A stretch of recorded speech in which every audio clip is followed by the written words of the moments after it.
Vikki Arnettes, I work for Barnsley Adult Skills and Community Learning, part of the local authority, and my role is Performance Improvement Manager, looking at quality of teaching and learning.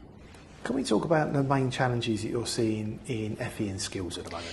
Well, the FE and skills sector has gone through a significant change and development over the recent years since the pandemic. We've noticed in our sector that we've had a huge change in the cohorts that are coming in to learn adult skills. With that, the learners that we're getting currently are coming with significant barriers to learning.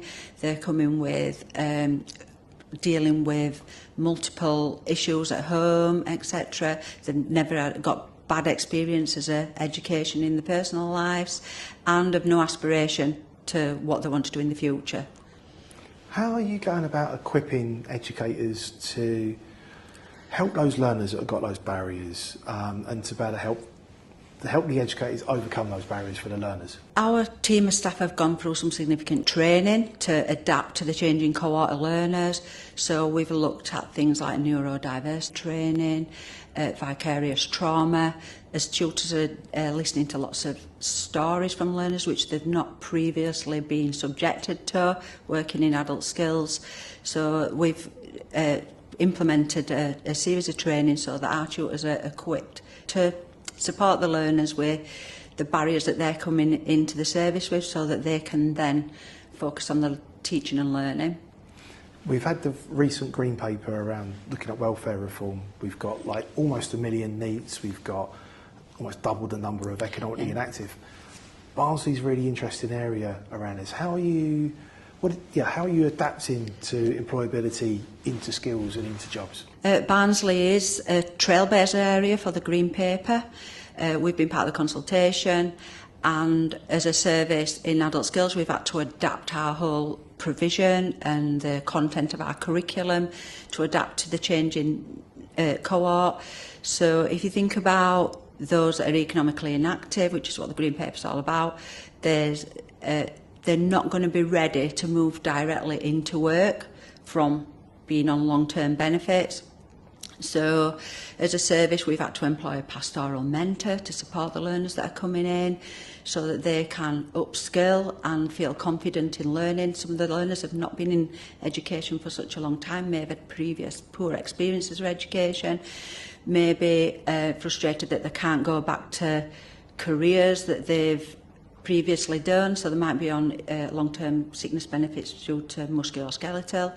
There's a lot. The green paper is about people with mental health problems. Those people are not going to be ready to move directly into work either. So our curriculum at Adult Skills and Community Learning, we've adapted that to support people with resilience, with their mindset, with their confidence, so that then they can move closer to work. I'm not going to say directly into work, because I think there's a journey that people have to go on before they're ready to move directly into employment.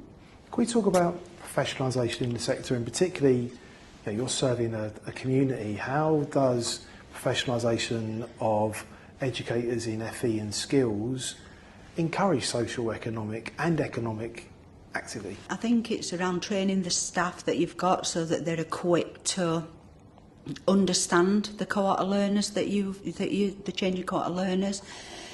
We've recently recruited a team of community learning engagement officers, so they're information, advice and guidance trained, and they're working in the heart of the communities where they're working with the people in the places that they would go. So they're attending community shops, they're attending Salvation Armies, local groups, refugee centres, so that they're in a place where that person has already built up some trust and is then not worried about moving into something new, something different. So building them relationships with people in their own communities so that they feel more confident to then move on. We're delivering in communities as well. So we have got one main office where a lot of our learning takes place, but we're delivering some low-level engagement, tasters out in the communities so that people can work amongst people they feel comfortable with, and then once they get that bug for education, then they're more confident in moving into mainstream adult community education. And anything you want to share or encourage other colleagues in FE and skills to be able to help serve those that are NEETs, that are economically inactive in your experience? Understand your cohort, really, and make sure that your intent is thorough. So for our intent, it's about working with the most disadvantaged.